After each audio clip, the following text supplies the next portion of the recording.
अ, नमस्कार सभी को।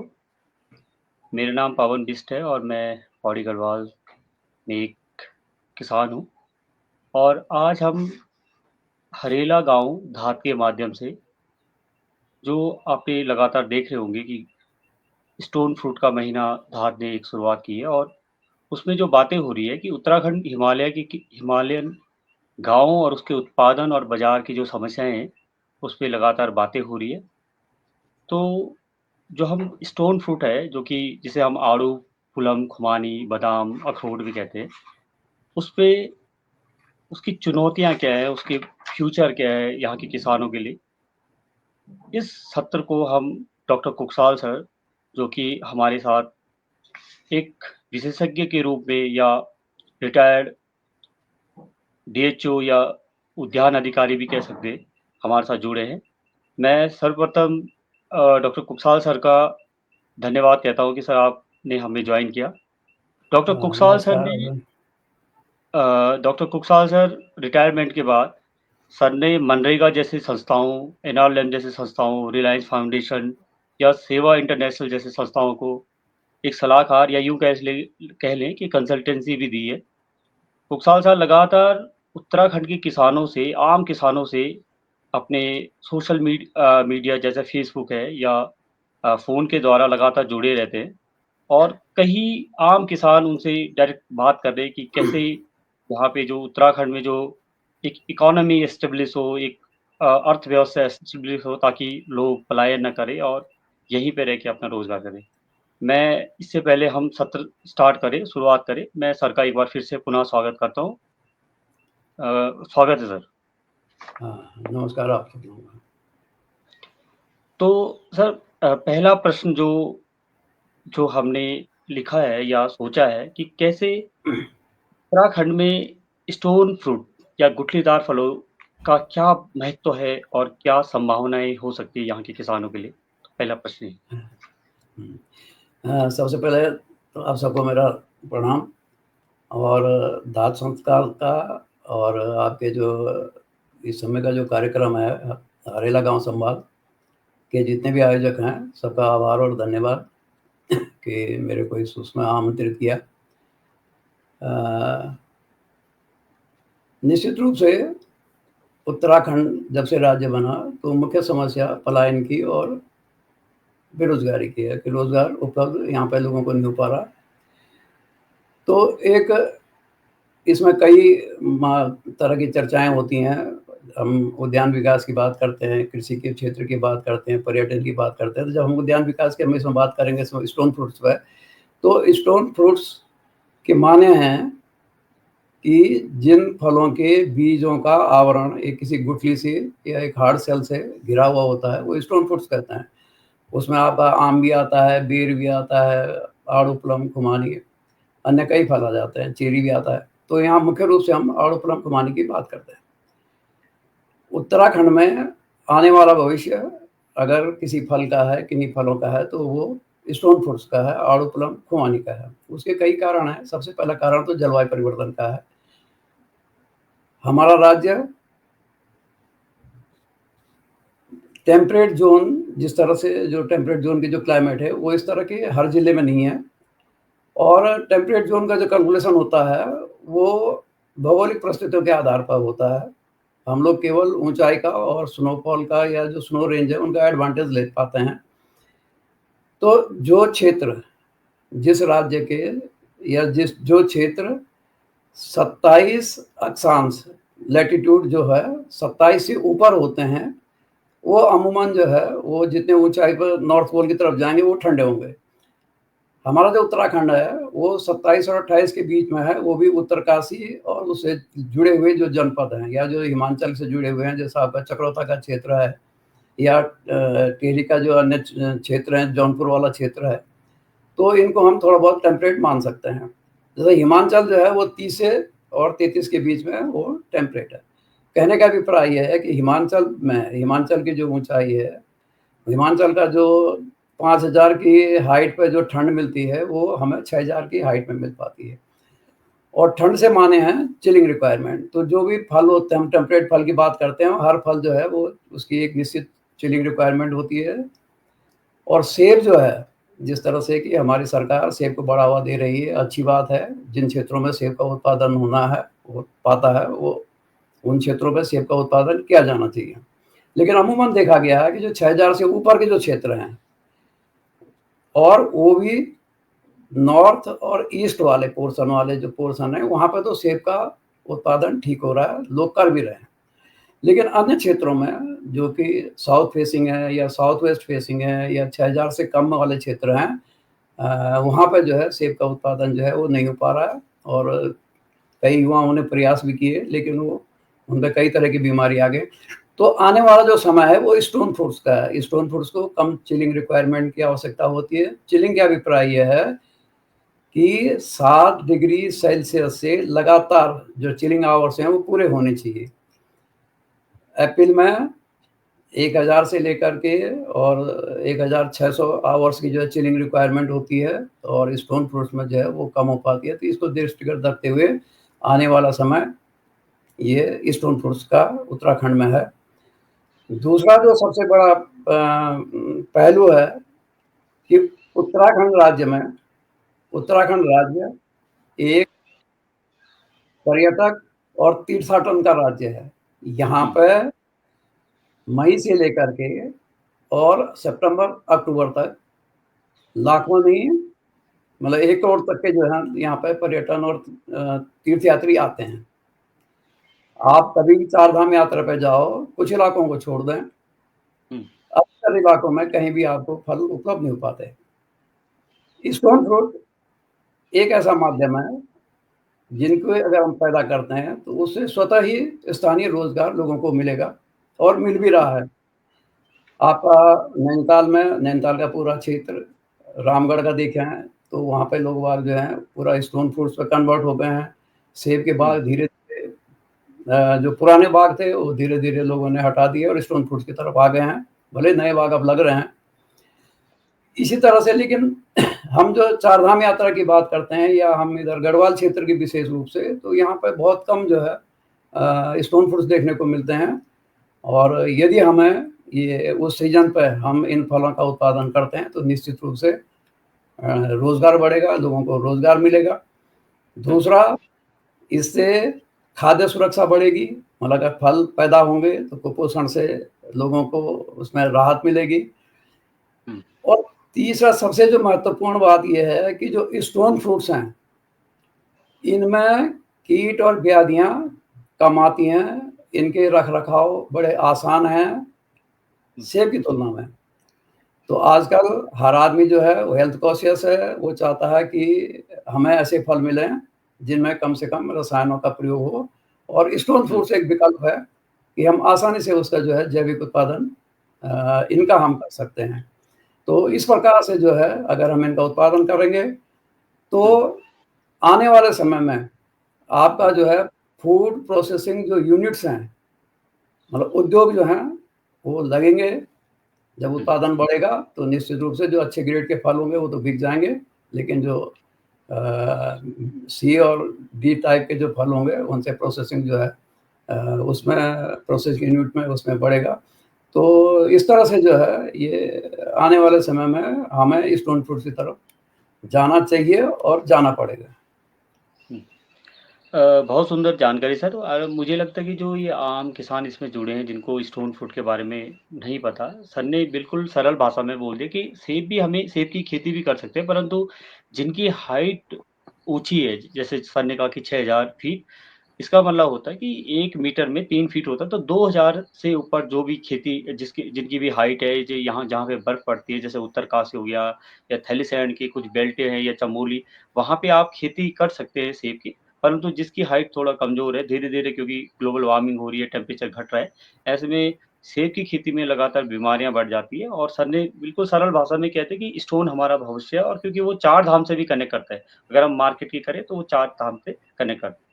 मेरा सर दूसरा प्रश्न है कि सामान्य बागवान यदि इन फलों की बागवानी करना चाहता, तो कैसे शुरू करे? हुँ। देखो, पहले जो हमें कोई भी काम करना होता है, तो उसकी एक निश्चित कार्य योजना हमें बनानी होती है। बिल्कुल।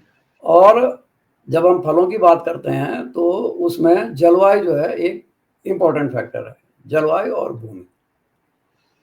तो सबसे पहले आपको अपने क्षेत्र विशेष की जलवायु के बारे में जानकारी होनी चाहिए कि उस क्षेत्र विशेष में वर्ष भर का तापमान कितना रहता है, उसमें सूर्य का प्रकाश कितने घंटे मिलते हैं, और उसके क्षेत्र की आर्द्रता जो है, आर्द्रता मतलब उस मॉइस्चर परसेंटेज, हवा में नमी कितनी है, ये 3 फैक्टर मेन होते हैं। तो जलवायु के लिए जितने भी स्टोन फ्रूट्स हैं, जब हम जलवायु की बात करते हैं तो जितने भी स्टोन फ्रूट्स हैं इनको मतलब 800 घंटे तक चिलिंग चाहिए होता है। मतलब जो लो चिलिंग वाली हैं उनको तो आपका 200 मतलब 200 घंटे से भी काम चल जाता है, लेकिन जो हायर उसमें जो वैरायटी लगेंगी वो 800 से 1000 घंटे उनको चिलिंग आवर चाहिए। चिलिंग आवर के माने हैं ये 7 डिग्री सेल्सियस से लगातार उनको इतने आवर्स जो हैं उनको रहना होता है। उसमें उसको हम सुसुप्तावस्था भी कहते हैं पौधों की, क्यों अगर उनको चिलिंग आवर्स नहीं मिलेंगे, उनकी वो सुसुप्तावस्था जो है अगर नहीं टूटेगी, क्योंकि इनकी सुसुप्तावस्था जो है वो चिलिंग से टूटती है, तो उसके बाद जो है उसमें क्या कहते हैं पत्तियां नहीं आएंगी, फूल नहीं बनेंगे, फल कमजोर आएंगे, फल जड़ जाएंगे, तो कई तरह की विकृतियां आएंगी। तो सबसे पहले हमें जलवायु का ध्यान देना है कि हमारी कितनी हाइट है। फिर सबसे जो मुख्य बात है वो है फेसिंग का। देखो हम कभी भी जो है अगर अनप्लान्ड वे में करेंगे तो निश्चित रूप से हमें नुकसान होगा। तो आप क्षेत्र विशेष का जो है उसका ढलान देख लें। अगर थोड़ा बहुत कम हाइट भी है तो आपका पूरब और उत्तर को अगर फेसिंग है तो उसमें काम चल सकता है, लेकिन अगर ऊंचाई भी कम है और दक्षिण पश्चिम को ढलान है तो वहाँ पे स्टोन फ्रूट्स नहीं हो पाएंगे। तो इसलिए पहली चीज़ तो है कि आप जलवायु का विशेष ध्यान दें। दूसरा जो सबसे महत्वपूर्ण है सॉइल का। स्वस्थ मृदा ही आपको गुणवत्ता और अच्छा उत्पादन देगी। तो सबसे पहला काम आप मृदा परीक्षण करवाएं, सॉइल हेल्थ कार्ड अपना बनवाएं, उसको जो है सही रिपोर्ट अपने उसकी जानकारी ले लें। सॉइल हेल्थ कार्ड जब आपका बनेगा तो उसमें आप देख पाएंगे कि सबसे पहले उसमें 2-3 चीज़ें लिखी होती हैं। सबसे पहला होता है हमारा पीएच मान। ये अम्लीय और क्षारीय का एक माप है, और 6.5 से लेकर के और 7 तक का जो पीएच मान है भूमि का वो अच्छा माना जाता है। उसको उदासीन हम लोग कहते हैं, न्यूट्रल कहते हैं। अगर 6 से कम है तो एसिडिक हुआ, मतलब अम्लीय हुआ, और 7.7 से ऊपर है तो वो क्षारीय हुआ। पेड़ पौधों के लिए भी जिस तरह से हम लोगों के शरीर में, मानव में आप देखते होंगे कि अगर आपके शरीर में जब होता ना कि साहब के खट्टा पेट हो गया या एसिडिटी हो गई, ये कॉमन है। और जब एसिडिटी होती है, एसिडिक हमारा क्या कहते हैं सिस्टम होने लगता है, तो हम ना खाना खा पाते, ना हमारा जो खाना खाते भी हैं तो डाइजेस्ट नहीं हो पाता। इसी तरह से जब मुंह हमारा कसेला हो जाता है, माने अल्कलाइन ज़्यादा हो जाता है, तो उसमें भी दिक्कतें आती हैं। इसी तरह से पेड़ों में भी अगर अम्लीय मिट्टी हो गई, मतलब सॉइल पीएच मान अगर कम है, तो उसको हम कितनी भी खुराक देंगे, कितने भी पोषक तत्व देंगे, तो पौधे उसको नहीं ले पाते। दूसरा, उसमें जो जीवाणु हैं, सक्रिय जीवाणु हैं, वो काम करना बंद कर देंगे। और विशेष रूप से जैसे फास्फोरस है, कैल्शियम है, इनकी कमियां जो हैं वो पेड़ों में तुरंत दिखाई देगी।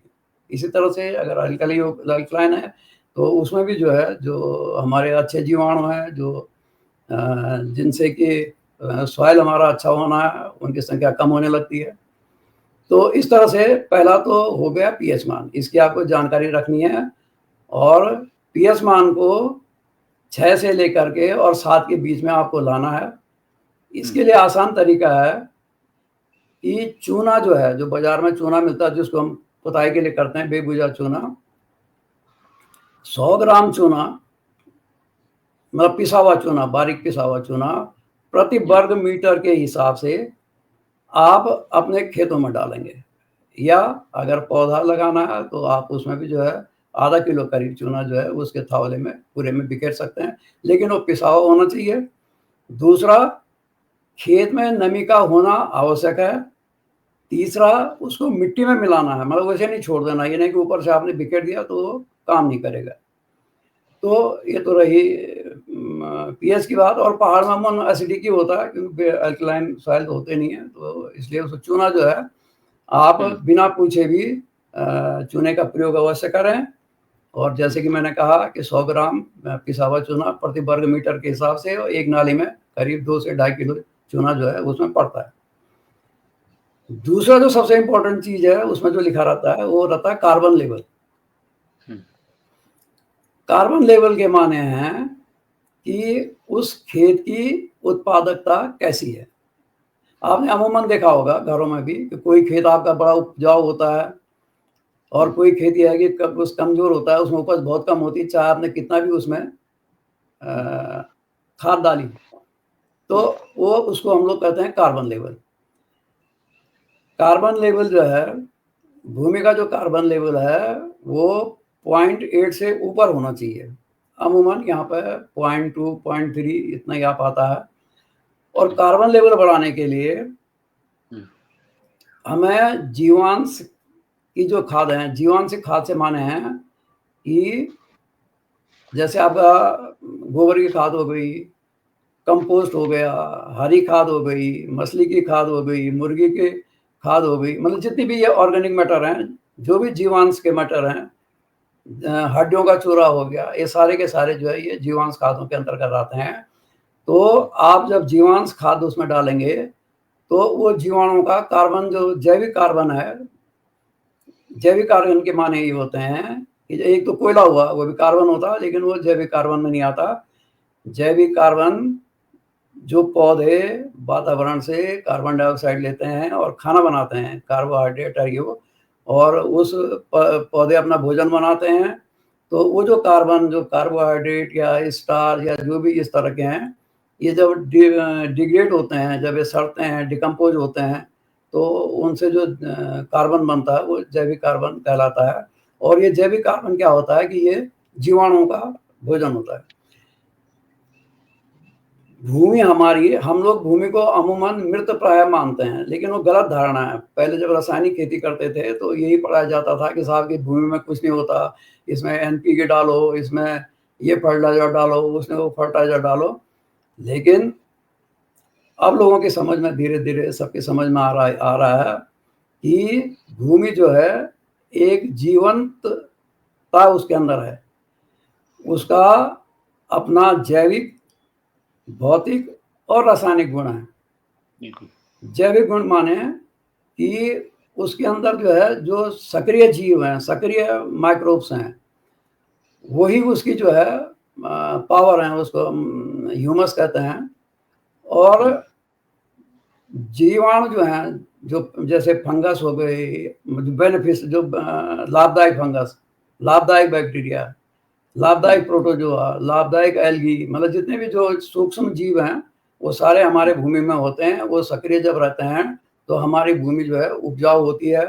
वातावरण से वो नाइट्रोजन को लेते हैं, नाइट्रोजन फिक्स करके वो नाइट्राइट, नाइट्रेट, क्योंकि नाइट्रोजन ऐसा पौधा नहीं ले पाता।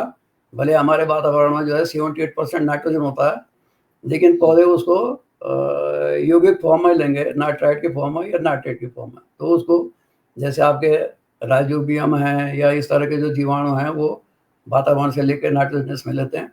तो इस तरह से जीव, जो हमारा जो जीवाणु है, उसको सक्रिय करने के लिए हमें 3 चीज़ों का, उसमें 4 चीज़ों का विशेष ध्यान रखना पड़ता है।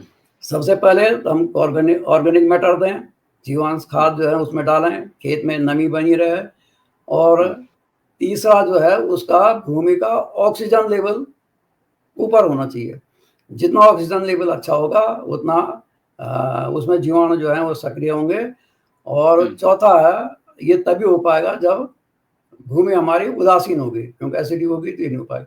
तो कहने का अभिप्राय है कि जो हम उसमें टेस्ट करें, इन सब बातों की हम जानकारी रखें। उसके अलावा जो है, जब आपका जो है ये भौतिक में, भौतिक, ये तो जैविक गुण हो गए, भौतिक गुणों में उसकी संरचना हो गई भूमि की, उसके बाद उसमें पानी की सोखने की क्षमता उसमें कितनी है, उसको हमें देखना चाहिए। और मिट्टी का जो परीक्षण हम लोग करते हैं, मतलब देखें, अगर हम एक लेमैन की तरह मैं बताऊँ आपको कि हम कैसे पता करें कि साहब कि हमारी मिट्टी जो है उपजाऊ है, भुरभुरी है, या इसमें कार्बनिक मैटर है कि नहीं है। तो एक सीधा-सा है, आप उस भूमि की जो नमी वाली जो मिट्टी है, नमी हो उसमें आपके खेत में, आप उसका गोला बनाइए। अगर उसका गोला टाइट बनता है, मतलब गोला बनाया और उसको आपने तोड़ने का प्रयास किया, अगर गोला टूटता नहीं है, तो इसके माने ये भूमि भी जो है उपजाऊ नहीं है, वो एल्कलाइन होगी या जिस तरह की होगी। दूसरा, आपने वहीं की नमी वाली भूमि ली और उसको गोला बनाने का प्रयास किया, उसका गोला ही नहीं बनता, तो वो सैंडी सॉइल हुआ, वो भी काम की नहीं हुई। तो आपकी मिट्टी इस तरह की होनी चाहिए कि आपने मिट्टी उठाई, गोला भी बना, लेकिन थोड़ा-सा भी आपने उसमें हाथ लगाया तो बिखर गई मिट्टी। तो इसके माने ये मिट्टी जो है अच्छी है, इसमें कार्बन लेवल अच्छा है, इसमें जीवाणु सक्रिय हैं और इस भूमि में ऑक्सीजन लेवल अच्छा है। तो ये 2 चीज़ें मैंने बताई, आपको जो है सॉइल टेस्टिंग करानी होगी, जलवायु को देखना होगा और उसके अनुसार आप पौधों का चयन करें। धन्यवाद सर। सर, आपने जहाँ तक मैं समझ पा रहा 2-3 चीज़ें बोली कि एक तो सॉइल हेल्थ की बातें आपने की है, टेम्परेचर हमको देखना पड़ेगा और फिशिंग हमें देखना पड़ेगा। जो भी किसान भाई यहाँ पे सुन रहे हैं या जो भी युवा साथी सुन रहे हैं, हमारे साथ हमारे जो हरेला धात के जो व्हाट्सएप ग्रुप है, आप उसमें भी जुड़ सकते हैं। उसमें भी डॉक्टर कुकसाल सर हैं वहाँ पे, और एचएनवी से डॉक्टर तेजपाल सर से लेकर डॉक्टर रत्ना राय मैम भी हमारे साथ जुड़ी है पंतनगर यूनिवर्सिटी से। तो आप भी कुछ भी प्रश्न हो स्टोन फ्रूट से रिलेटेड, आप वहाँ पे भी क्वेश्चन कर सकते हैं। सर, हमारा तीसरा प्रश्न ये है कि क्षेत्र विशेष के लिए उचित किस्मों का चयन कैसे करें? जो भी नए किसान भाई है, क्षेत्र विशेष के लिए कैसे फसलों का जो भी किस्में हैं जो स्टोन फ्रूट की, उसमें उसको कैसे चयन करें? हाँ, निश्चित रूप से जब हम लोग व्यवसाय खेती की बात करते हैं, तो किसान का उद्देश्य यही होता है कि अच्छा पैसा मुझे मिले। हर किस्म का एक इनकी चिलिंग रिक्वायरमेंट है, जितनी भी हैं, हमारे लो चिलिंग भी हैं, मध्यम वाली भी हैं और ऊंचाई वाली हैं, हालांकि अलग अलग चिलिंग रिक्वायरमेंट हैं। और इनमें जितने भी हम स्टोन फ्रूट्स की बात कर रहे हैं, इनमें अर्ली, मिड और लेट किस्में भी होती हैं। मतलब कुछ वैरायटी ऐसी हैं कि आपकी मई में पक जाएंगी, कुछ ऐसी होंगी कि जून में होंगी, कुछ जुलाई में होंगे, इवन आपके सितंबर तक स्टोन फ्रूट्स में इस तरह की वैरायटी हैं। तो सबसे पहला काम तो आपको ये करना होगा कि उस क्षेत्र विशेष के लिए कितने चिलिंग रिक्वायरमेंट की आवश्यकता है, उसी के अनुसार जो है आपको वैरायटियों का चयन करना होता है। जैसे हम अगर आड़ू की बात करें, तो घाटियों के लिए जैसे शान पंजाब हो गया, मतलब और भी कई इस तरह की सरबती हो गई, या आपका जो है इस तरह की कई जो वैरायटी हैं, वो इसमें प्रभात है, सहारनपुर प्रभात है, सन रेड है। तो इस तरह की वैरायटियों को जो है आपको देखना पड़ेगा। उनको 200 आवर्स से 300 आवर्स की चिलिंग की जरूरत पड़े तो घाटी में हो जाएंगी। लेकिन अब जब मिड हिल की बात करेंगे, तो उसके लिए हम लोग जो है रेड जून हो गया, आपका पैराडिलक्स हो गया, इस तरह से जो है कई वैरायटियां हैं। इस तरह जो हायर हिल्स की बात करते हैं, तो उसमें अलेक्जेंडर। कहने का मेरा अभिप्राय है कि आप अपने क्षेत्र विशेष के लिए एक्सपर्ट की राय लेके वैरायटियों का सिलेक्शन करें, प्रयास करें कि अर्ली, मिड, लेट तीनों किस्मों का आप रोपण करें, जिससे कि लंबे समय तक आपको फल मिल सकते हैं। जैसे हम अगर प्लम की बात करेंगे, तो प्लम में कई वैरायटियां हैं जो कि आपके मई से लेकर के और सितंबर तक आपके फलत वाली वैरायटियां हैं। तो इनको जो है क्षेत्र विशेष के हिसाब से आपको इनको चुनना होगा। इसमें प्लम में जो है विशेष रूप से जो है सेंटा रोजा जो पहले लगाते थे, लेकिन अब फ्रंटियर आ गया, उसके बाद है ब्लैक ब्यूटी है, कई तरह की वैरायटियां जो हैं इस तरह की आ गई हैं कि उनका हम रोपण करें। तो ये देखो, कुछ चीज़ें हमें व्यवहारिक भी होना पड़ेगा। कभी-कभी हम लोग क्या करते हैं कि स्वयं से ही अपना उसमें करते हैं। अच्छे बगीचे लोगों के हैं, पर्वतीय क्षेत्र में उत्तराखंड में भी लोगों ने व्यक्तिगत प्रयासों से बड़े अच्छे बगीचे हैं, उनके पास जाएँ, वहाँ देखें और उनके अनुसार जो है वो मेरे ख्याल से ज़्यादा लोगों की समझ में आएगा। और हर क्षेत्र में जो है स्टोन फ्रूट्स में अच्छे बगीचे आपको मिलेंगे। आपके चंबा में आपने देखा होगा अभी खुशीराम जी डबराल जी का, कुंदन सिंह पंवार जी का तो खैर पूरा इस पे काफ़ी सालों से काम कर रहे हैं और उन्होंने पूरे क्षेत्र को इस तरह से स्टोन फ्रूट्स की तरफ उन्होंने डाइवर्ट किया लोगों को। उधर कुमाऊँ में भी रामगढ़ का क्षेत्र है, नंदलाल के आसपास का क्षेत्र है। तो इस तरह से लोगों को थोड़ा व्यावहारिक जानकारी भी लेनी चाहिए देख के, और पहले देखें और देखने के बाद ही जो है उसको आगे बढ़ाएँ। बिल्कुल, बिल्कुल। तो किसान भाइयों, जो सर ने समझाने की कोशिश की है कि जो व्यावहारिक ज्ञान है वो केवल किसान ही दे सकते हैं, और जब तक हम 10-15 बगीचे विज़िट ना कर लें, किसानों तक ना पहुँचे, तब तक हम ज्ञान को ले नहीं सकते, और वो बिल्कुल प्रैक्टिकल ज्ञान आपको बता पाएँगे। उसके अलावा हमें साइंटिस्टों से भी बात करनी है। मैं फिर कह रहा हूँ कि हरेला गाँव के ग्रुपों में हमारे जो फ़ेसबुक ग्रुप है या हमारा जो व्हाट्सएप चैट ग्रुप है, उसमें चाहे पंतनगर के साइंटिस्ट हो, चाहे डॉक्टर कुकसाल हो, उसमें भी है, आप उसमें बात। सर, चौथा प्रश्न है कि अच्छी गुणवत्ता वाली जो फल-पौध है, वो हम कहाँ से लें? और पौधरोपण में जब पौधरोपण का समय होता है, उसमें क्या सावधानियाँ रखें? देखो, अच्छी उपज के लिए सबसे पहला जो प्राथमिकता है वो है पौधा हमारा आनुवांशिक रूप से शुद्ध होना चाहिए, जो कि अनफॉर्चुनेटली हमारे उत्तराखंड में चला आ रहा है। मतलब पौधे जो है, अगर पौधा आपका स्वस्थ नहीं है, आनुवांशिक रूप से सही नहीं है, जेनेटिकली अगर वो प्योर पौधा नहीं है, तो अच्छी उपज की तो कल्पना ही नहीं की जा सकती। इसके लिए मैं तो यही कहूँगा, आनुवांशिक रूप से शुद्धता के माने हैं कि किसान के बगीचे में जो मदर प्लांट है, जो पौधा है, वो लगातार कई वर्षों तक, मतलब 5-6 वर्षों तक लगातार अच्छी उपज दे रहा हो, उस किस्म के अनुसार, उस गुणों के अनुसार वो कर रहा। मतलब जैसे हम रेड डिलीशियस की बात करें, रॉयल डिलीशियस की बात करें, तो वो उसी के तरह बिहेव करे और कम से कम 3-4 साल तक लगातार उसमें अच्छी उपज मिलती हो, तो उस पौधे से जो बने हुए पौधे होंगे, उनको हम आनुवांशिक रूप से शुद्ध पौधे कहेंगे। और यहाँ पे उत्तराखंड में कई इंस्टीट्यूशंस हैं, भले उनका सदुपयोग जो है, जो कार्यदायी विभाग हैं, उनके द्वारा नहीं न करने के कारण वो शिथिल पड़े हुए हैं। तो हमें उन पे जाना होगा, उन पे आप जाएँगे, जैसे आपका central institute of temperate horticulture Mukteshwar में है, CITH, वहाँ से आप पौधे ले सकते हैं, उनके पास मदर प्लांट्स हैं, वो पौधे बनाते हैं। इसी तरह से NBPGR है, वहाँ से आप पौधे ले सकते हैं, वो बनाते हैं। कुंदन सिंह पंवार जी, जो कि आपके दात संस्था में जिन्होंने वक्तव्य भी दिया, उनका बड़ा अच्छा बगीचा है, वो भी पौधे बनाते हैं।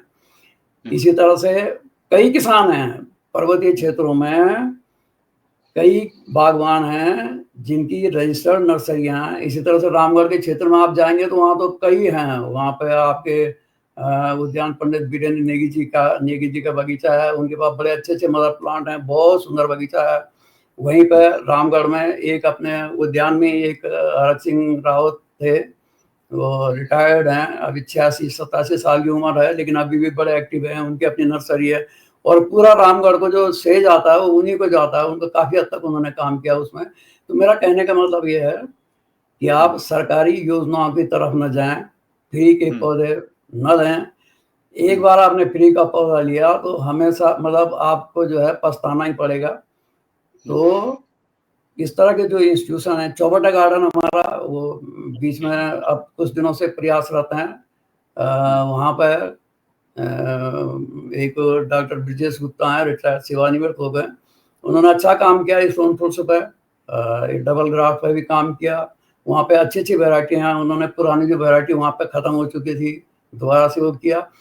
तो मैं ये कहूँगा कि सबसे पहला काम प्रायोरिटी के हिसाब से पौधे पे लगाएँ, भले उसमें पैसे खर्च करने पड़ेंगे। और विशेष रूप से मैं दात जैसी संस्था से भी अनुरोध करना चाहूँगा कि ये इस तरह के किसानों की ज़रूर मदद करें, जो बेचारे बाहर से जा कर के पौधे नहीं ला सकते।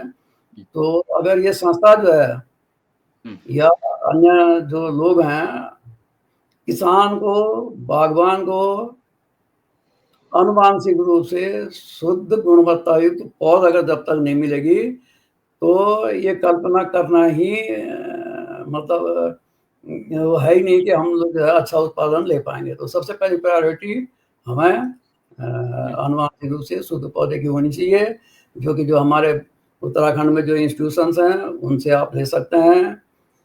जो लोग इस पे काम कर रहे हैं, देखो हुआ क्या कि पहले पर्वतीय क्षेत्रों में नर्सरियाँ हुआ करती थी, बड़े अच्छे-अच्छे बागवान थे, ये स्वयं पेड़ बनाते थे और इनके पास पूरा प्लांटिंग मटेरियल था।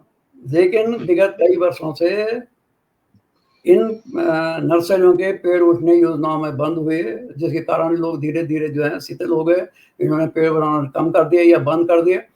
तो अगर जिस तरह का माहौल आप लोगों ने बनाया है स्टोन फ्रूट्स पे, अगर इन लोगों को जागृत किया जाए, तो ये पुनः जो है पेड़ बनाने शुरू कर सकते हैं और आपको अच्छे पौधे जो हैं उपलब्ध, मतलब उपलब्धता में कोई दिक्कत नहीं है। सीधी-सीधी है कि अगर आप माँग करेंगे, हमारे पास इतने के कृषि विज्ञान केंद्र हैं। अरे मतलब हिमाचल में आप देखते होंगे जैसे ही प्लांटिंग सीजन शुरू होता है तो लिस्ट पाते हैं कि साहब इतना कृषि विज्ञान केंद्र इतने लाख पेड़ बनाएगा, ये इस तरह से जितने भी इंस्टीट्यूशन है वो पेड़ बनाएंगे।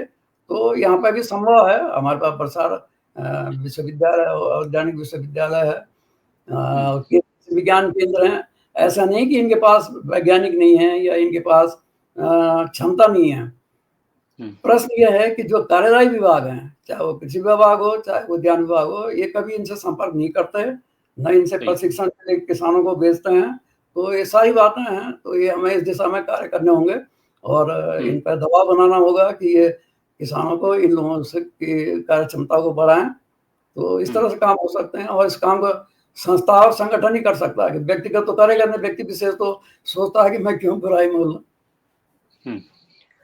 बहुत सही जानकारी सर। आपने कहा है कि जो भी सक्षम किसान है या जो इसमें जिन्होंने एक पूँजी हासिल कर चुकी है, उनसे हम संपर्क करें और ख़ासकर जो इंस्टीट्यूशन है, आपने सीआई टीएच जो अपना मुक्तेश्वर में या चौबटिया गार्डन जो कि अल्मोड़ा में है, जो कि एनवीबीजीआर जो रानीखेत में, ऐसे संस्थानों की आपने बात की।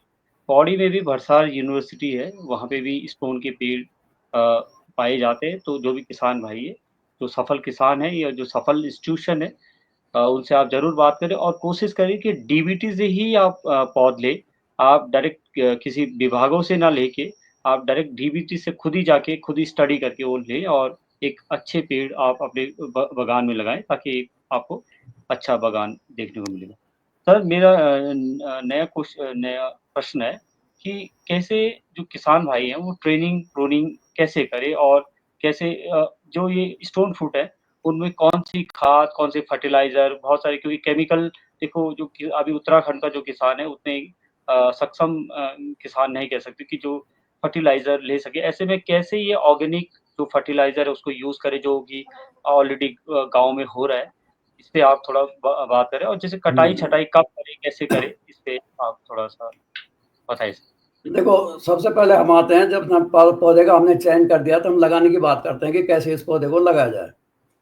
तो लगाने के लिए पौधा जब लगाना हो तो ये शीतकाल में ही हम इस पौधों का रोपण करते हैं अधिकतर। इसमें पौधे शीतकाल में ही लगते हैं और दिसंबर, जनवरी का माह जो है सबसे उपयुक्त माना जाता है। तो 1 माह पहले आप रेखांकन कर लें। अमूमन ये पौधे जो हैं 6 बाय 6 मीटर पे लगाए जाते हैं। अब तो खैर अगर हाई डेंसिटी करेंगे तो उसका अलग होगा, लेकिन अभी भी लोग जो है हाई डेंसिटी पे अभी इस तरह से आ नहीं पाए स्टोन फ्रूट्स पे। पंवार जी ने ज़रूर प्रयास किया है अभी, लेकिन अभी प्रतीक्षा करनी होगी उनके रिजल्ट्स की। तो 6 बाय 6 पे हम लगाते हैं, तो उसका पहले रेखांकन कर लें, लेआउट कर लें, निशान लगा लें 6 बाय 6 मीटर पे, मतलब लाइन से लाइन 6 और पौधे से पौधे दूरी 6 की। उसमें आप गड्ढा कर लें। गड्ढा करते समय ध्यान रहे कि जो हमारी टॉप सॉइल है वो उसको जो है अलग कर लें और बाकी जो है उसको गड्ढा 1 बाई 1 मीटर का उसको खोद लें। गड्ढा खोदना 1 महीने पहले खोद लें, जिससे कि उसमें सूर्य का प्रकाश चला जाए, कीड़े बीमारी उसकी कम हो जाए। और उसके बाद जो है जैसे ही दिसंबर जनवरी का जब बारिश हो जाए तो उसके बाद जो है आप उसका प्लांटेशन कर सकते हैं। प्लांटेशन करने के लिए अब हम लोग क्योंकि ऑर्गेनिक की तरफ ऑर्गेनिक की तरफ जा रहे हैं और जाना भी चाहिए, तो उसके लिए आप जब पेड़ का चयन करें तो सबसे पहले तो आप उस पेड़ की जड़ें देख लें। जड़ें पूरी होनी चाहिए, मूसलाधार बीज की जड़ें कटी हुई नहीं होनी चाहिए, जड़ों में हियरी जड़ें नहीं होनी चाहिए, कोई ओलियाफिस लगा हुआ ना हो या इस तरह के जो भी है, ओलियाफिस में नहीं आता, लेकिन और ना कोई भी बीमारी उसके अंदर नहीं होनी चाहिए, पौधा स्वस्थ होना चाहिए। उसका जो ग्राफ्ट बना हो, यूनियन बना हो, वो जहाँ पे यूनियन जो पेड़ जो ग्राफ्ट हम बांधते हैं साइंस से, वो कम से कम जो है जमीन से 20-30 सेंटीमीटर ऊपर बंधा हो, ग्राफ्ट ऊपर बंधा हो। तो पेड़ आपको देखना पड़ेगा पहले, जो पेड़ आप लाएं उसकी जड़ें जो है उसमें किसी तरह से बीमारी और रोग ना हो। उस पेड़ को लाने के बाद जब वो पेड़ आपका आ जाए तो गड्ढा जब भर जाए, आप उसको गड्ढे को जो है पूरी तरह से उसमें गोबर की खाद मिला लें, और गोबर की खाद अच्छी तरह से मिला करके अगर आपको केमिकल यूज़ करने हो, फर्टिलाइज़र यूज़ करने हो, तो आप सिंगल सुपर फॉस्फेट 1 किलोग्राम उसमें डाल लें। और अगर आप जैविक मोड में लाना चाहते हैं तो इसको आपको अवॉइड करना होगा, रासायनिक खादों का प्रयोग नहीं करना होगा। इसके लिए आपको करना क्या है कि आप मैक्सिमम कंपोस्ट खाद जो है उसमें मिलाएं, 40-50 किलो जितना भी आप डाल सकते हैं, खूब सड़ी हुई गोबर की खाद हो। और गोबर की खाद में ट्राइकोडर्मा और सुडोमोनास, ये दो जो हैं ये जैविक रोग उसमें आपकी जितने भी बीमारियां होंगी उनको ये रोकने को प्रयास करेंगे। और आपका जो ट्राइकोडर्मा है वो फंगस की किस्म है, और जो सुडोमोनास है वो बैक्टीरिया की। तो कहने का मतलब है कि चाहे सॉइल में बैक्टीरिया से बीमारियां है या फंगस से बीमारियां, तो ये दोनों जो हैं इनका मिश्रण आप गोबर में मिला लें। पहले आप इसका कल्चर भी बना सकते हैं कि सुडोमोनास और इन दोनों को मिला करके गोबर की खाद में 25-30 किलो गोबर की खाद में उस गीला कपड़ा ऊपर से डाल के रख लें, तो उसके माइसीलियम उसमें फैल जाते हैं। उसके बाद आप उसको जो है कई गड्ढों में इसका प्रयोग कर सकते हैं। तो इस तरह से इसको गड्ढे को भर लें। फिर आपका जो पेड़ है, जो स्वस्थ पेड़ है जिसको आप लगाने जा रहे हैं, उसके पास या तो माइकोराइजा डाल दें। माइकोराइजा भी एक फंगस है और ये सहजीवी जो है पौधे के साथ सहजीवन व्यतीत करता है। और इसकी विशेषता क्या होती है कि जड़ें तो अपना काम करेंगी पेड़ की, इसका जो माइसीलियम है वो काफ़ी आगे तक जाता है और जो सॉइल में फॉस्फोरस को तो लाता ही है, उसके अलावा ये कैल्शियम, पोटास और माइक्रोन्यूट्रिएंट्स जमीन में जो उपलब्ध हैं, सॉइल में उपलब्ध हैं, वो ये पौधों को उपलब्ध करवाता है। तो माइकोराइजा का प्रयोग आप अवश्य करें। उसमें जड़ के पास माइकोराइजा छिटक भी सकते हैं या सॉल्यूशन बना करके पेड़ की जड़ को उसमें भिगा भी सकते हैं। इसके अलावा जैविक खेती के पोषण के लिए जीवामृत सबसे इम्पोर्टेंट है, वो सब लोग जानते हैं, उसका प्रयोग करना चाहिए हमें जीवामृत का।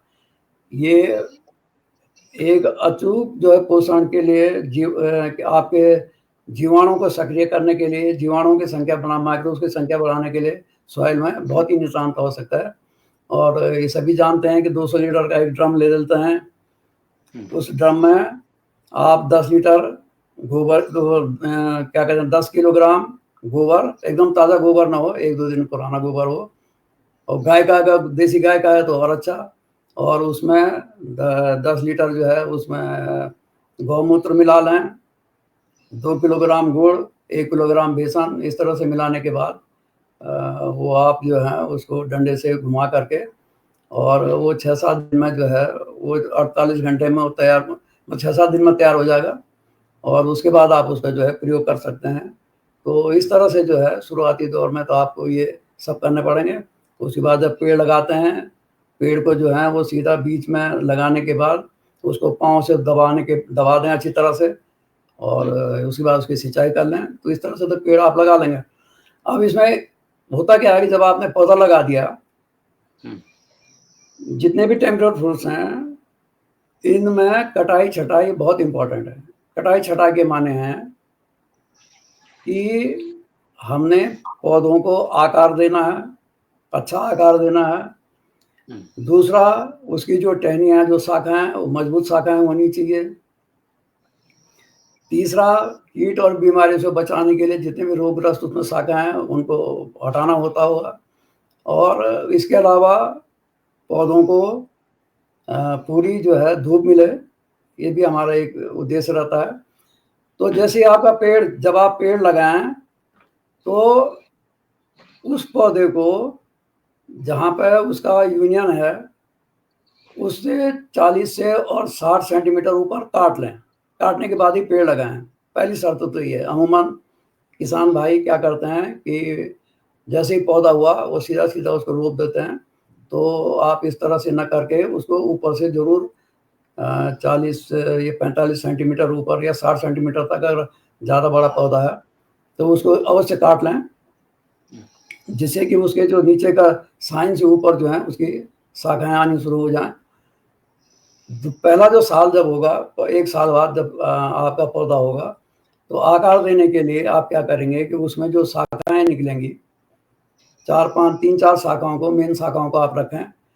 जो शाखाएं तने से 45 डिग्री कोण बनाते से कम पे हैं, मतलब जैसे मेन तना है और एकदम पैरेलल निकल रही, उनको आप हटा दें, उनको न चुनें।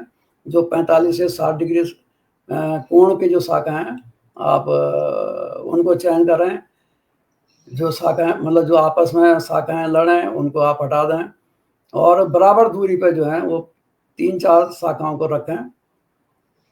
तो इसमें 2 तरह के हम लोग रिकमेंड करते हैं। एक open system, open leader system, एक मॉडिफाइड लीडर सिस्टम करके। तो इसमें जो है अगर आपने ओपन उसका करना है तो बीच का जो शाखा, उसका जो लीडर है उसको आप काट देंगे। और फिर उसके बाद दूसरे साल जो है इसी तरह से उसकी जो प्राइमरी ब्रांच है, सेकेंडरी ब्रांच उसमें विकसित करते हैं। तो इस तरह से एक काफ़ी एक लंबा एक प्रोसेस है। और हर तीनों में एक आप छटाई का जो विशेष ध्यान रखना चाहिए, मैं मोटा-मोटा आपको ये बता दूँ। इसको ज़्यादा कॉम्प्लिकेटेड ना कर, मतलब कभी-कभी आदमी कन्फ्यूज़ कर जाता है कि ये बहुत बड़ा वो काम है, इस तरह का नहीं है। उसका आप एक बिहेवियर आपको समझना पड़ेगा। आड़ू की प्रूनिंग में, आड़ू की छँटाई में, देखो आड़ू में जो फलत आता है वो नई शाखा में आता है। मतलब जो आड़ू की जो नई शाखा, आड़ू का पेड़ अगर आप देखेंगे फलत का लदा हुआ, तो आपको सारे फल बाहर की तरफ दिखाई देंगे। मतलब उसकी जो है नई शाखाओं में फल आता है। तो कोशिश ये करनी चाहिए कि जिस शाखा में फल आए हैं, बाद में 4-5 साल बाद जब आपने उसको आकार दे दिया, फ्रेम दे दिया, तो उसके बाद आप जो है उसकी जो जिस शाखा में फल आए हैं उसको जो है हटा दें, क्योंकि दोबारा उसमें फल नहीं आएंगे, नई शाखा में फल आएंगे। लेकिन पूरी तरह से भी ना हटाएं उसको। 30 से 40% के अनुपात में हम लोग हटाने की संस्तुति देते हैं, जिससे कि वेजिटेटिव ग्रोथ भी होती रहे। लेकिन खुमानी और प्लम में क्या होता है कि स्पर्म आते हैं फल, जैसे कि मतलब दूसरे साल, मतलब पहले साल वाली नई शाखा में नहीं आती, बल्कि 1 साल पुरानी शाखा में फल आते हैं, स्पर्म में फल आते हैं। तो इन सब चीज़ों का ध्यान रखना पड़ता है। और ये धीरे-धीरे प्रैक्टिस जब आप करेंगे तो ये समझ में आ जाएगा। और दिमाग में एक रखना चाहिए कि जो शाखाएँ आपस में लड़ रही हैं उनको हटा दें। जो शाखाएँ 45 डिग्री सेल्सियस उसे 45 डिग्री कोण से जो है नज़दीक जिनके कोण बन रहे हैं उनको आप न रखें। रोगग्रस्त शाखाओं को जो है, जिन पर कीड़ा लगा हो, रोगग्रस्त हैं, उनको हटा दें। ऊपर जो सीधे जा रही शाखाएँ उनको भी हटा दें, जो ज़मीन की तरफ जा रहे हैं उनको भी हटा दें। और दिमाग में रखें कि जिस तरह का देवदार का वृक्ष आपने देखा होगा घने जंगल में भी, उसकी बनावट इस तरह की होती है। उसकी एक तो बराबर दूरी पे चारों तरफ से जो है रिंग में उसमें शाखाएं आएंगी, और जरा से भी धूप अगर पड़ती है तो उसकी जमीन तक भी धूप चली जाती है, सूर्य की किरणें पहुंच जाती हैं। तो हमें प्रयास ये करना चाहिए कि हमारे जो ट्रेनिंग प्रूनिंग हो इस तरह की हो कि उसके पूरे पौधे पर सूर्य की रोशनी जाए, जमीन तक सूर्य की रोशनी जाए, जिससे कि बीमारियां और रोग उसमें कम लगें। और ये आप अनुभव के आधार पर जब आप लोग प्रैक्टिस में आएंगे तो धीरे धीरे इसको सीख जाएंगे, क्योंकि ये 1 घंटे के अंदर कवर करना बड़ा मुश्किल हो जाएगा सारी हुँ, चीज़ें बतानी। तो हुँ, ये जैसे-जैसे आपको एक्सपीरियंस होगा, और फिर मैं बार-बार कह रहा हूँ हुँ, कि कोई भी बागवान है, आजकल पढ़े-लिखे लड़के इस तरफ जा रहे हैं, तो निश्चित रूप से वो अपने आस-पास के जो बागवान, जो सफल बागवानी कर रहे हैं, उनको आगे ज़रूर देखें, उसमें हुँ, सीखने में कोई दिक्कत नहीं है। और हुँ। कभी-कभी क्या होता है कि जो लोग ज़्यादा व्यावहारिक होते हैं, ज़्यादा प्रैक्टिस में होते हैं, वो हम लोगों से ज़्यादा अच्छी जानकारी उनको होती है। बिल्कुल सर, सरल भाषा में जो मैं समझने की कोशिश की आपसे कि जब जनवरी या फरवरी में हम पेड़ लगाएँगे, तो उससे 6 महीने पहले हम इसकी थोड़ा-सा रिसर्च कर लें कि पौध कहाँ से मिलेगा, कैसे गड्ढा करना है, कौन-सी खाद पड़ेगी और कौन-सा केमिकल पड़ेगा और ऑर्गेनिक करना है या इनऑर्गेनिक करना है, इस हम डिफरेंट जो भी किसान भाई लोग हैं, जो सफल हैं, उनसे पूछ सकते हैं। सर, मेरा एक सरल सा क्वेश्चन है कि मान लो कोई किसान जो युवा किसान है, 100 पेड़ अगर लगाए 100 पेड़ अगर वो लगा ले, तो क्या 3 से 5 साल में कितना वो कमाई कर देगा? क्योंकि बहुत सारे किसान मुझे लगता है ये सुनेंगे, खासकर जो दिल्ली एनसीआर में बैठे हैं या जो बाहर है कि अगर मैं 100 पेड़ अगर लगाता हूँ या 200 भी पेड़ लगाता हूँ, तो क्या इकोनॉमिक मॉडल होगा आफ्टर 5 ईयर या आफ्टर 3 ईयर? क्या हुँ। वो सस्टेनेबल मोड में आ जाएँगे? निश्चित रूप से अगर आपके पौधे अच्छे जाति के हैं, क्लाइमेट के हिसाब से हैं, तो ये सारा डिपेंड करता है आपके उसके पौधे में आपने किस तरह से रख-रखाव किया या मार्केट के हिसाब से।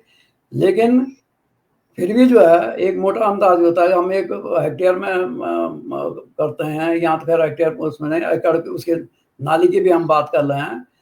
तो एक अच्छा जो है 5 साल बाद देखो, आपको अगर व्यावसायिक खेती करनी है, तो आप इंटरक्रॉपिंग करेंगे। मतलब आपने हुँ, टोटली उस पर तो डिपेंड करेंगे नहीं। हुँ, लेकिन अगर आप सारी चीज़ों को लेकर ध्यान में करेंगे, उसके बाद बीच में आपने लहसुन लगा लिया, सब्जियों की खेती कर ली, वो करने पड़ेंगे। आपका फ्लोरिकल्चर करेंगे, क्योंकि वो हुँ, बेनिफिशियरी है, वैसे भी है।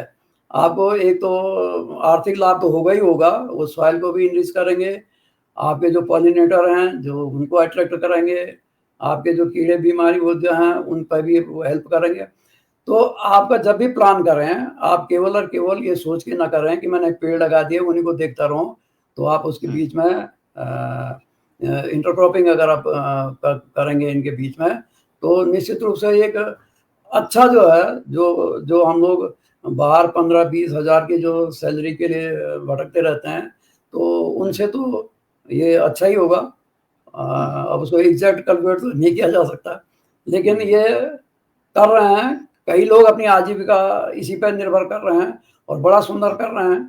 तो हुँ, निश्चित रूप से ये लाभदायक है, लेकिन तभी लाभदायक है जब आपको पूरी व्यावहारिक जानकारी है, आपके पास हुँ, प्लांटिंग मटीरियल, मैं बार-बार कह रहा हूँ, क्योंकि जो कि हुँ, हमारे उत्तराखंड में अभी तक होता आ रहा है कि हमें किसान को, हुँ, बागवान को कभी भी ढंग का प्लांटिंग मटीरियल नहीं उपलब्ध हो पाता, जिसके कारण जो लोग अपने व्यक्तिगत प्रयास से कोई हिमाचल से लाता है, और वहाँ पे भी रात भर लाइन लगानी पड़ती है जब जाते हैं, जो लोग बताते हैं।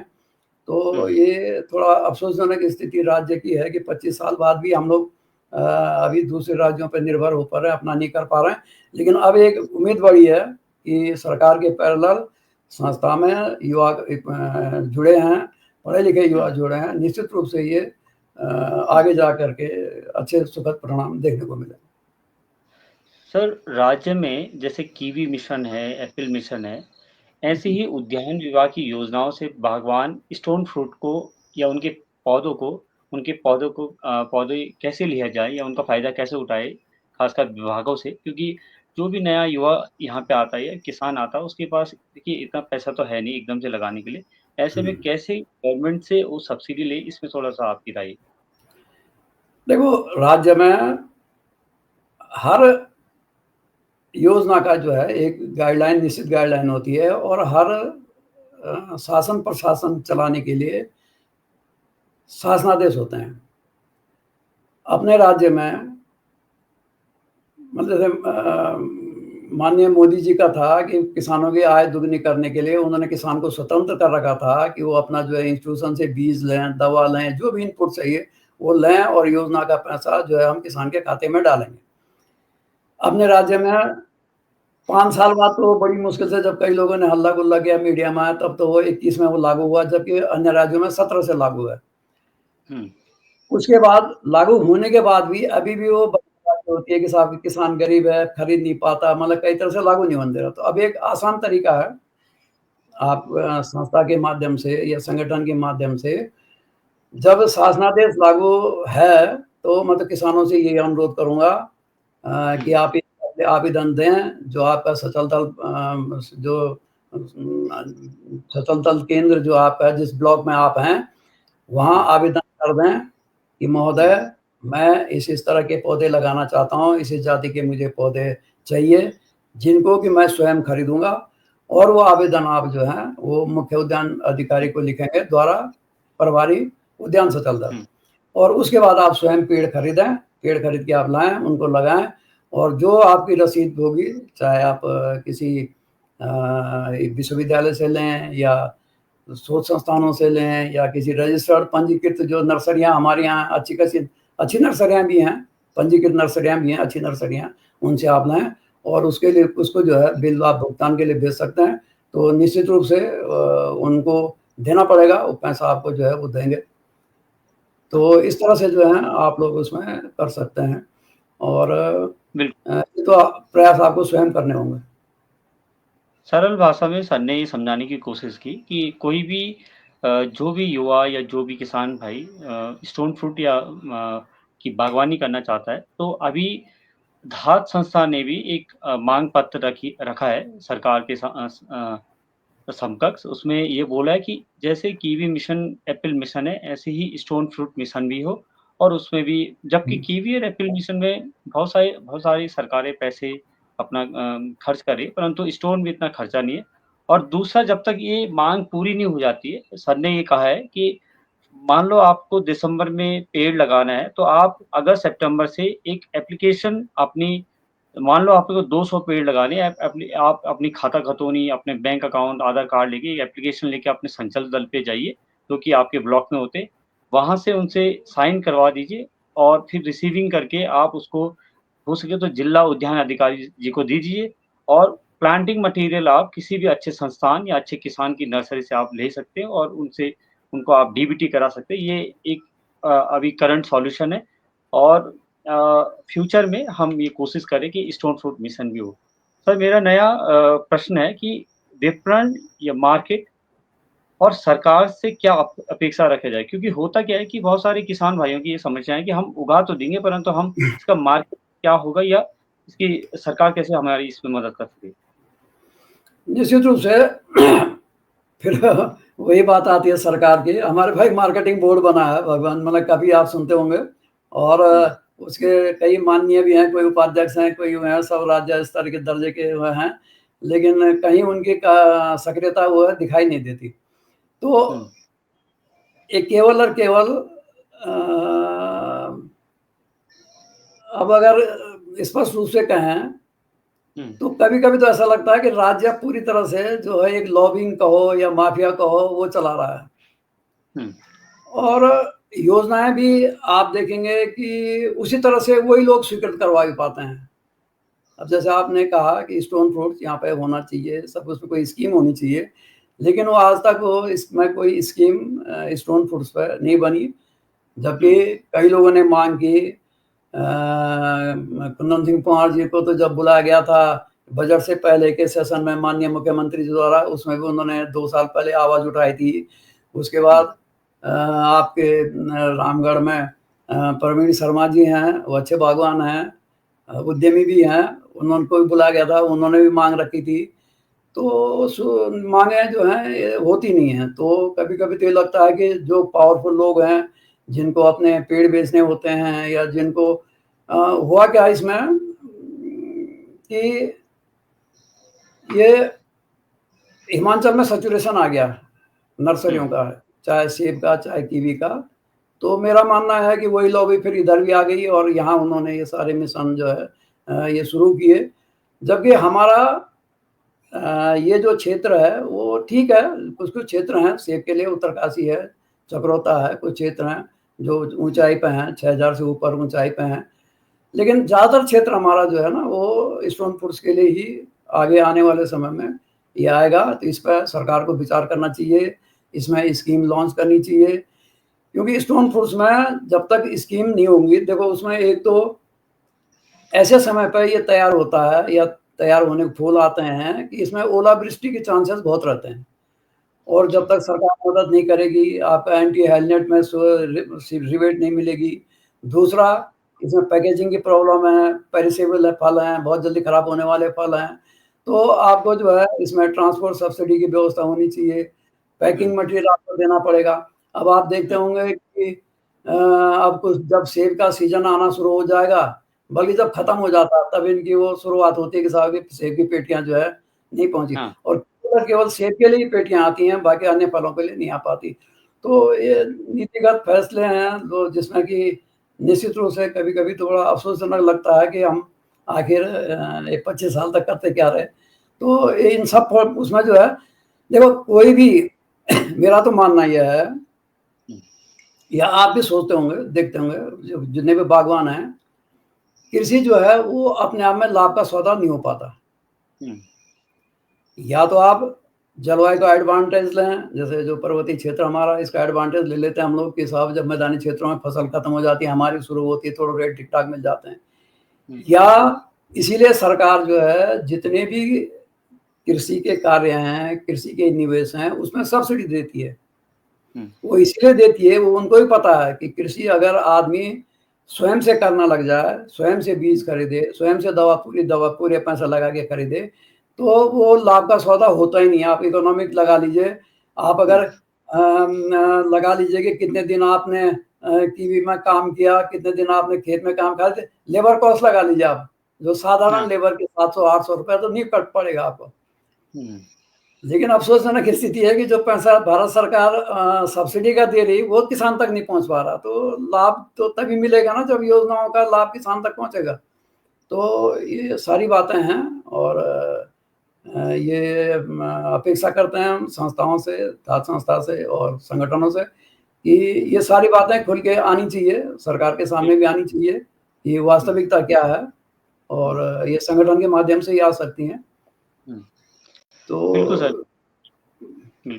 सर और हमने धात के माध्यम से धात जो हरेला गाँव जो इनिशिएटिव है, उन्होंने विभिन्न प्रकार की जो माँग है, जैसे आपने कहा भी है कि स्टोन फ्रूट मिशन हो या एंटी हेलनेट हो या जो मार्केटिंग में चैलेंजेज़ हैं, जो खासकर गाड़ियों में ढुलान की व्यवस्था हो, उस पे बातें हों। और मुझे लगता है कि हमें जो किसान भाई हैं, उनको आशावादी होना पड़ेगा क्योंकि आप अगर अगर हिमाचल की या कश्मीर की बातें करें, तो वहाँ के जो भी किसान जितने भी किसानों से आप मिलोगे, तो वो लगभग ये कहते हैं कि एक पीढ़ी, एक जनरेशन खपती है और हुँ, साथियों उनके पास पेशेंस है। किसान एक आम व्यक्ति है कि जो असली फिलॉसफी को ग्राउंड में उतार रहा है, मतलब ज़मीनी तौर पे उतार रहा है, तो उसको वो पेशेंस के साथ काम करता है और उसको कहीं मार झेलनी पड़ती है, परंतु अगर वो आशावादी रहेगा, तो मुझे लगता है ये एक अपॉर्च्युनिटी के तौर पे भी हम देख रहे हैं। माननीय प्रधानमंत्री जी ने भी कहा है कि आपदा में अवसर ढूँढे और मुझे लगता है कि जो युवा साथी हैं, जो खासकर हमारे उत्तराखंड के जो खास बाहर दिल्ली या गाज़ियाबाद या अहमदाबाद या अन्य अन्य अन्य शहरों में, वो भी इसको अपॉर्च्युनिटी की तरह देखें कि जब माननीय प्रधानमंत्री कह रहे हैं कि आपदा में अवसर या वोकल फॉर लोकल या स्टार्टअप या लखपति दीदी की बातें हो रही है, तो इसको हमें हमें पॉज़िटिव तरीके से देखना पड़ेंगे। विभिन्न संगठनों के माध्यम से हम ये कोशिश करेंगे कि स्टोन फ्रूट मिशन जो है, उसको बहुत जल्दी हम धरातल में उतारने की कोशिश करेंगे और मुझे लगता है कि आने वाले समय में एक बड़ी अर्थव्यवस्था हम यहाँ पे बना सकें। मैं लगभग 1 मिनट 1 घंटा होने वाला है। मैं डॉक्टर कुशल सर का एक बार पुनः धन्यवाद कहूँगा कि सर आपने समय निकाला।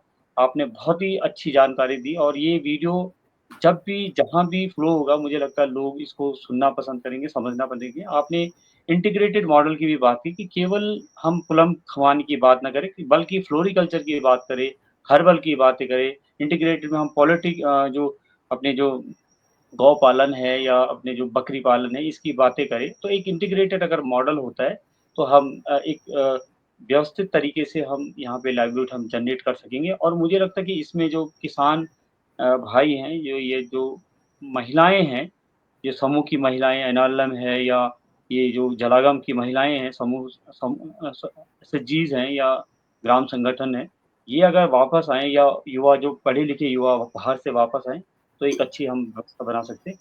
आप सर आपका पुनः फिर से धन्यवाद। अरे! अ, नमस्कार आपका। नहीं। चलिए।